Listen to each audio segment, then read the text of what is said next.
Every day, we build the world around us. But who's checking in on us? Welcome to Built For Us, The brand new podcast. Built by construction workers, for construction workers. It's our own honest space. There's no scripts, there's no suits. It's just Real talk about mental health, stress, And showing up for each other.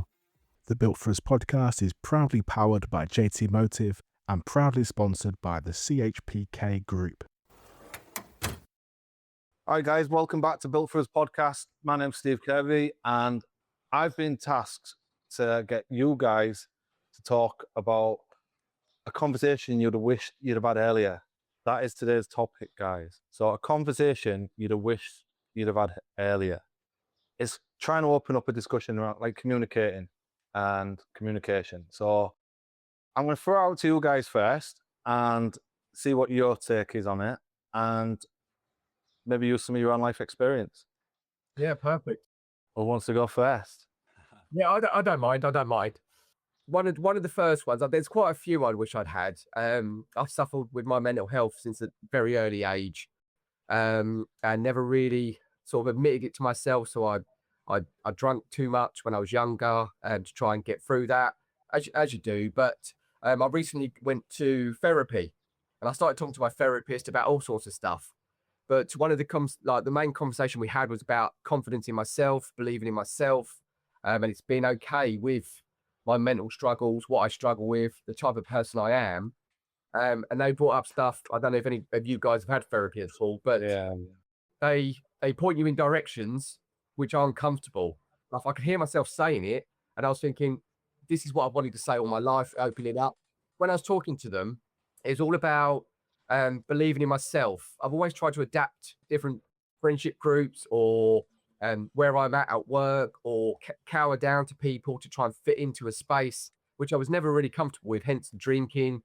It was never really something I really, really enjoyed. I didn't even like the taste of it. It got me to positions I didn't really like to be in, but that's what people my age were doing. So when I was speaking to the therapist, they said, believe in yourself. And the more I spoke about it, the more I realized who I should be. I'm not a bad guy that I thought I was. I've tried my best throughout my life, being a dad, being a brother, being an uncle, being a son, all those kind of stuff. I put all the pressure on me, thinking I've done a bad job in all these things. But once I was speaking to the therapist, and this was only, I think, early last year, so it's quite recent, all this stuff was coming out, and it gave me a complete new lease of life. It took so much weight off my shoulders, and people actually commented they see me in a different way. My wife said that she had her husband back. Even my wife's family said, this is the old Ben we used to know from like 10 years ago, sort of thing. It got so much on top of me, especially in my older age, all this pressure, and just talking about myself, being opened up and being uncomfortable with saying, I've actually made mistakes, but I was never a bad person. I've never intentionally hurt anybody. I never committed any crimes. I never behaved badly towards people or did anything major. But that was what was going through my head. You've let your mum down. You've let your sister down.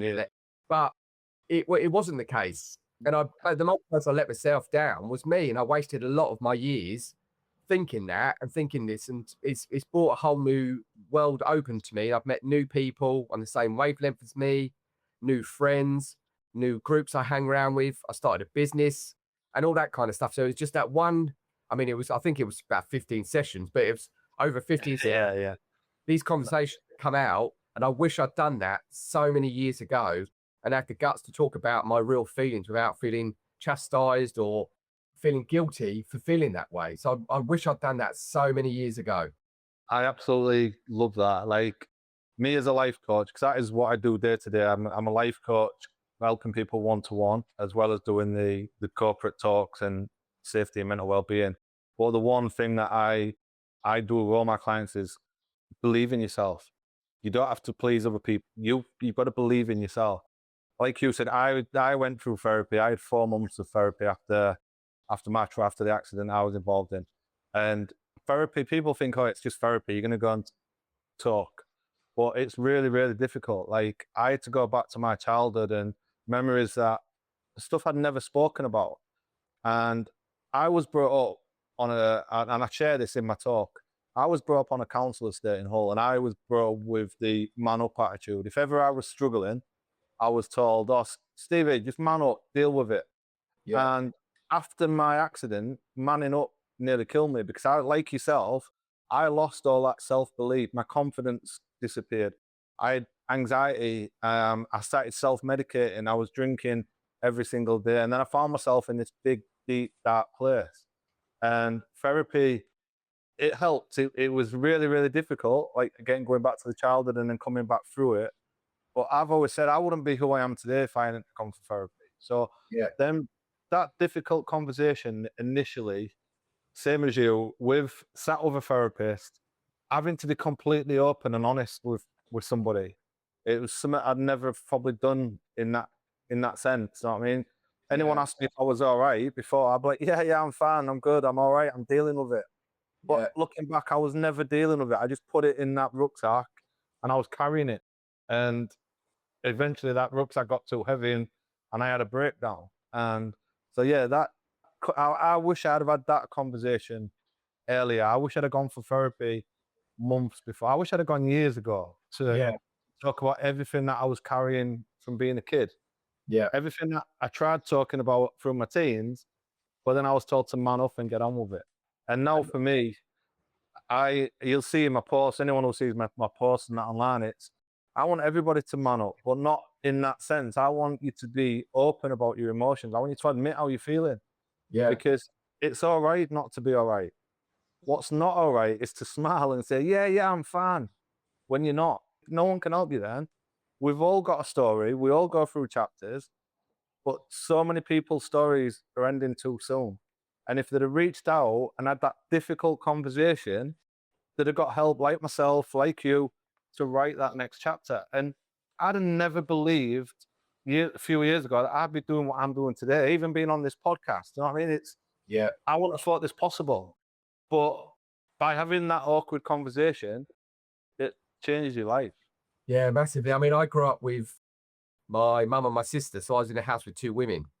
So when I was in sort of going around football, stuff like that, I was quite feminine in my ways and I was quite open, but that got sort of shut down as you get older and older. And I tried to be open, tried to talk, but it was never, and it's not anybody's fault because no one really knows how to take that information on board. But it was like, say, when you say man up, I thought, I don't feel like a man. And people used to say, are you gay? And I was like, no, but you're not manly. What does manly mean? And it's such a weird concept. Just man up. There's so many different connotations to that. And there's so many different types of men in the world. And it's like, so that was always one that really sort of got stuck with me. It's like man up. And I'm like, this is me being a man. It might not be your man, but I am a man. And it's only recently that I thought, I am manly in a way. I am a man in my own right. I am strong in what people think. A lot of people think they have to be that alpha male, don't they? And in being that, you've got to be tough. When I do my talks, is at a number of sites, when I finished, I've had directors come over to me of the big tier 1 companies and say, Steve, you don't look like the type of guy that would struggle with mental health. And I'm like, why? What does somebody look like who struggle? What they're trying to say is because I work out, because I'm quite big, I've got tattoos, I've got a bald head, I look a bit tough in their eyes, and tough guys don't suffer with mental health. And that's a lot of bollocks. So, I mean, we're all human, we've all got emotions, and we all handle those emotions different. And through life experience, I now know it takes a lot of strength and courage to be open and have them awkward conversations. And that takes strength. And that's manning up to me now. Yeah, totally. It's flipped it on its head for me completely. Go on then, Andy. What's your conversation? That's I'll just follow. You brought a smile to my face there with the conversation with the directors. You know. Yeah. I actually used that comment that directors have given you in the past to a doctor when I got diagnosed with clinical depression, like 20 odd years ago. I stood up in front of him. I was in the army at the time. Stood up in front of him. I was skipper of the rugby team. I was in a great job. I was an alpha male, you know, he's in charge of all these blokes. And when he told me I had depression, I looked him in the eye and stood up and I said, mate, look at me. People like me don't get depressed. But that's kind of the start of my journey. When I went back to work then, I had plenty of opportunity to tell people where I'd been, tell them when they said, "How are you?" They all knew I'd been off. They knew kind of the reasons why, because I was given all the hallmark signs of stress and burnout. And as soon as I said I was fine, then they'd be like, "Oh, whew." But that's the attitude shift, don't they?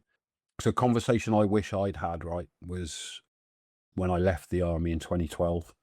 I really, really struggled with the transition of coming out of the military. I struggled to get work, and it led me down a really dark hole, to the point where I tried to kill myself. And I didn't tell anybody about it. I told some people, the doctors, the nurses, the therapists. I told some people about it, but people in my circle, I didn't tell about it at all. And I just manned the fuck up all the way through and put on this massive mask all the time. And when I told you I was fine, I was working hard at it, because a little bit of my story I've left out. I got diagnosed with bipolar disorder in 2008. Gave it a good stiff ignoring, because people like me, if we don't get depression, we don't get bipolar, do we? So after 2012, I ignored everything. I ditched the therapist, the doctors, psychiatrists, the medication, everything. And then in 2017, that's when the conversation that I never had changed my life. And it changed with a conversation on the telephone. Which, we live in this connected world, right? There's going to be people watching this on mobile phones or tablets, on a computer screen. They might be watching it straight after it goes out on whatever channel it is. They might be listening to it in the van or whatever, but it's going to be delayed, you know? We live in this world where we call each other connected because we can get in touch with somebody by teletext message or Facebook or WhatsApp or whatever, and put a double thumbs up on a picture of a roast dinner. We dare call that connection. Yeah. But we're getting better at it now. We're doing like talking and conversation. So when I received this phone call off a mate, one of my oldest, closest and dearest friends, I knew it was going to be bad news. And it was to tell me that one of my mates from that same circle of friends had killed himself. He'd become that statistic.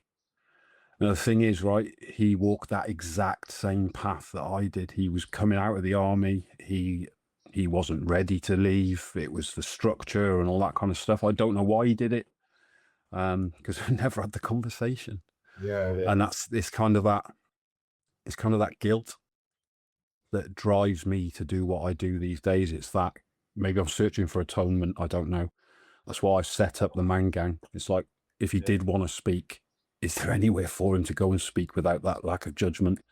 You know, is there somewhere he can go and get the support from people that have been there? So that's why the MANGANG was started in the first place, to provide those safe spaces for blokes to turn up and answer some questions. It's I think so the most important conversation I never had. It's also possibly the most important conversation that I have had since, because if I had that conversation, maybe my mate would still be here, and maybe I wouldn't be doing what I'm doing now. But I'd love to have him back. Yeah, obviously, and I'm a big believer in everything happens for a reason. It happens when it's supposed to happen and stuff like that. But then when it comes to, as we've mentioned, suicide quite a bit. Like I was there. I nearly jumped off the Humber Bridge at my lowest point. Thankfully, I didn't have the ball. Somebody just stopped me, and I just couldn't do it. Well, yeah, it's a really, really difficult conversation for anybody talking on that. But when it's our time, it's our time. But a lot of people get stuck in that mindset, like yourself, Andy. Came out of the army, everything's upside down. You're back in Civvy Street, work, everything else gets on top of you. Them intrusive thoughts do come into our heads, you know, like, and it's not just you, it's not just me, it's everybody. Like any human person, them intrusive thoughts do pop into people's heads, and sometimes your brain latches onto them. Yeah. But as I mentioned earlier, we've all got a story, and all we have to do is have that conversation, and you get help to write that next chapter. The statistics aren't really changing. You know yourself, Andy. There's like still 10 guys in construction every week, basically, that we're losing. What was it? in 2024 to 2025 in the UK alone, over 7,000 people. That's 135 people every single week, if you look at it that way. And it's them conversations. It's we need to encourage people to talk, because we can go on and have an amazing story. No matter how dark it gets or where you're at, anybody with the right help, with the right people behind them and around them, you can go on and achieve anything. Yeah. And I think, like Andy said, you wish they'd had that conversation. The amount of times I hear from people that have lost people to suicide, you know for a fact when you've been that close yourself and you pulled yourself back because there's a call or something that stops you doing it. It's so important. I had this conversation. It got a bit heated with someone the other day. Said, "Oh, it's all good talking, but what does it really achieve?" And I was like, "But you've obviously never been in that seat or spoke to someone, because it saves lives. It saves lives every single day." And I've been to Andy's Man Club. I used to go there quite a bit and talk. And the conversation there, and there were the people that were hanging on by a thread were coming there once a week just to survive on a Monday to talk about their feelings, and they were going home and they said openly, "I'm staying alive because I want to come back next week and tell you I'm still alive." And it is such a powerful thing. And I'm getting a little bit emotional about it because it does get to you, doesn't it? But it's just such a simple thing that men are terrible for it. And like I say, when I go on site, I'll look at people like you with the cats and be quite intimidated, wouldn't talk to you.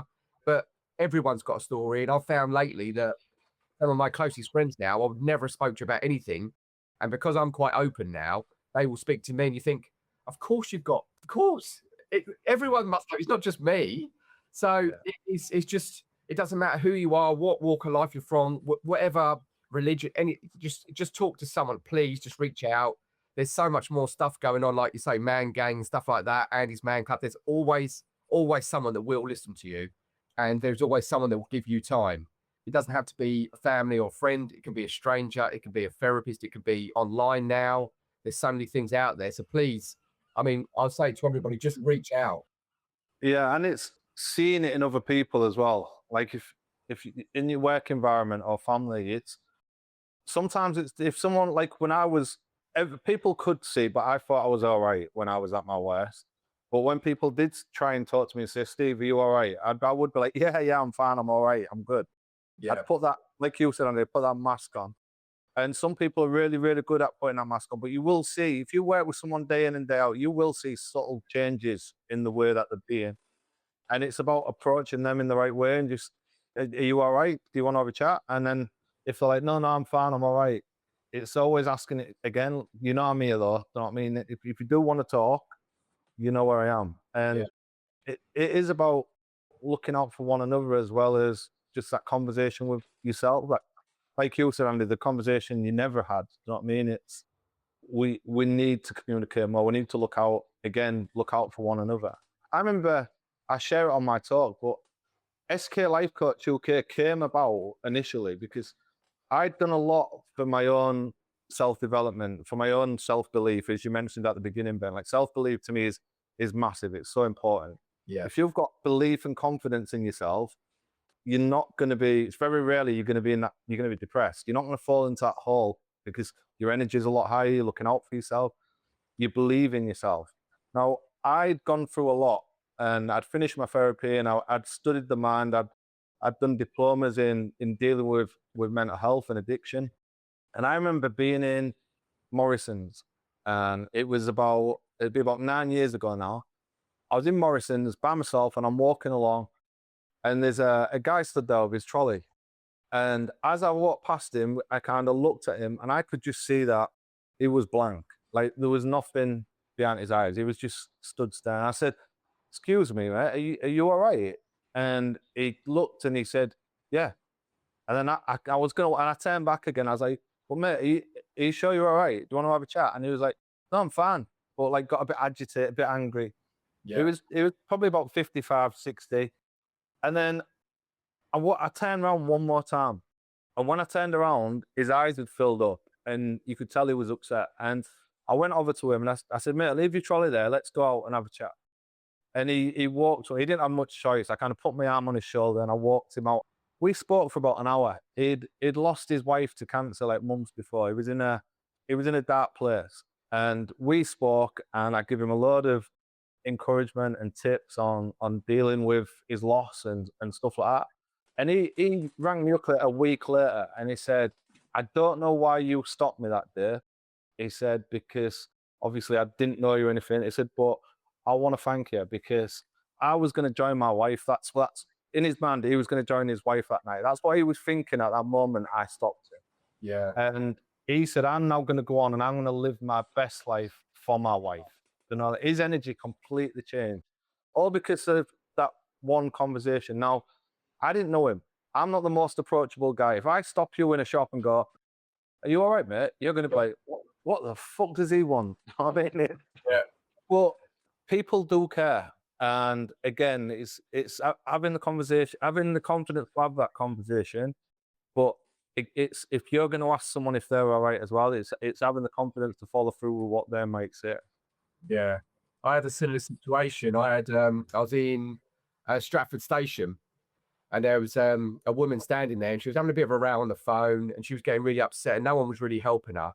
And I saw her, sort of, like you say, you see the signs.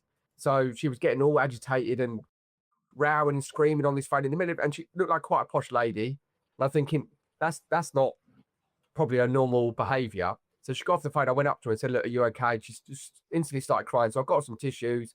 We were talking, and her mum was struggling. I think she was on end of life care or something like that. And one of the trains had stopped, so she couldn't get there. And she was trying to get hold of the nurse. They wouldn't give her the right, because she didn't have a password to the data to get to it or something like that. So she completely broke down, and she was completely lost, thinking she's going to lose her mum. What's she going to do? And we sat for absolutely ages because the trains were delayed anyway. And then she got calm. Once she got calm, she thought, I know what I've got to do. I know the resolution to this now, but I couldn't see it before. A week later, she texted me and said exactly the same as you. It completely changed my life. That someone that I'd never met before, never even looked at, never even noticed you were there, changed my life. And I got back to my mum, like, she's still here. I'm still be able to say goodbye to her when she goes. I'm a better place for it. And it is, like I say, there are people that will reach out to you. There are kind people in the world, as much as the world don't want you to believe it. We are nice people. It's really great, right? Both of you just given some amazing stories there about the power of talking to strangers, and that's kind of the fundamental way that Andy's Man Club and MANGANG and organisations like that are set up. It's the power of talking to strangers, because be without judgment. Every bloke in the construction industry, most of the women in the construction industry have got in a taxi at the end of a night out and poured their heart out to a taxi driver. Yeah. We've all done it, haven't we? What time are you on till, mate? You've been busy tonight. You know, pour your heart out, and then you get out and you think, oh, I feel better now. But it becomes really difficult when we're talking about our mates and the people we're working with every day, because they're the guys that their guard might be up a little bit more because they don't want to be judged by their mates. So I think when we're having a conversation with people that we see every day on site, whoever it is, the other trades, the other subbies, it's having the strength to notice when something's not quite right and calling them out on it. It's like in the military. So I was a Royal Engineer. We used to work a lot around minefields and stuff like that, bit of explosive ordnance disposal and things. And we had this kind of maxim, this kind of saying, and it's a life-saving saying in an explosive arena, if you like. And it says, absence of the normal, presence of the abnormal. So what that's about when you're talking explosives, imagine you've got a football pitch, and on day 1, 2, 3 of a week, all the locals are walking straight across that football pitch to get from point A to point B. Then on Wednesday night, somebody sneaks out, puts bombs in the middle of it, and then all the locals are walking round the outside. That is presence of the abnormal. There's something wrong. So the way that comes across in the industry, you've got the bloke that turns up 7:30 every morning on the dot, and then all of a sudden he's turning up at 7:15. That's not normal. There might be something going on at home. He might be leaving a bit earlier. There might be something happening. So it's, how are you, mate? Yeah, I'm fine. You sure? I've noticed you've been coming in 15 minutes early every day. What's going on? You got too much work on? Is there something going on at home? You might be sleeping in his van, you know? And it's having that strength to open up that conversation, you know? The bloke that might be hanging around a little bit later. You know, the chap that's normally really conscientious comes to break every day. I don't know about you, Steve. When you were sitting in the machine, would you have your break outside your machine? Would you go to the cabin? It depended on how far away the cabin was and if we had a van to get there. Right, okay. Yeah, most of the time, most sites that I was on, I'd always want to go back to the cabin anyhow, just to have that banter with the lads. So there you go. So if all of a sudden you're taking your breaks and you're sitting in that machine Yeah, and you're on the phone all the time, or Yeah. you know that's absence of the normal. Why aren't you coming to Yeah. break anymore, mate? Is everything all right? I've seen you on the phone a lot. Do you know what I mean? It's calling them out, isn't it? I think that's it. I mean, what are we going to do? What's the risk in it? You might upset somebody. They might get upset, but you also might save somebody's life, and that somebody's life might be a mate, you know? I think Yeah. that even if they do get cross with you or think that it'll play on their mind, they think someone's noticed something in me. And I think it still triggers something in your head to think, I might not be all right here. I really believe that. No matter how cross denial they're in, I do believe it triggers something. When I was really, really stressed, outside of the house, everybody saw Steve, big smile on his face. Yeah, I'm all right. I'm getting through it. But my anger and my frustration got projected towards my kids and my partner at the time. Like, I was snappy, I was angry, I was frustrated. And when I share that, I get guys coming up to me at the end of my talk and like jabbing me and saying, "You absolute wanker." And I'm like, "What?" And they're like, "I didn't even realize I had a problem until I've just seen you." And then they can see it in themselves. They're going home on a Friday, they're working away, they're going home, they're stressed, they're frustrated. The kids want to play, they're agitated. They're like, "No, look, I just need 10 minutes. Just leave me alone." And they're pushing the kids away. Yeah. And that's precious time that they're losing out with them kids. And they see that when I do the talk. And it's like, you've made me recognize that. Even though I keep telling myself I'm all right, there's something going on there. Don't know, like, I am a bit stressed. A lot of people don't realize that they're struggling until they see somebody else. And then it's like, shit, I'm being like that. That's me. Yeah, I mean, I'm stuck in such a routine. I thought, well, this is my life. I didn't think of the problem. I'm just I was going to work, I was earning money, I was coming home, I was doing my job, and I didn't think it was an issue. I thought I was having fun. I thought life and soul of the party when I went out. I just thought, yeah, okay, I've got there's some stuff there, but I'm getting on with life. I'm living life, but I wasn't living a life at all. I was just doing what I had to do to get by. Yeah. No, and I think a lot of us do that. And again, something else that I explain, a kind of metaphor I use is we're all carrying a rucksack. You being in the army, Andy, you know what it's like to carry a big, heavy bag. And I think we're all carrying that bag, especially guys. Like, women talk more, so their bag gets emptied. But for us guys who don't talk about our emotions, they just keep going in that bag. And eventually it just gets really, really, really heavy.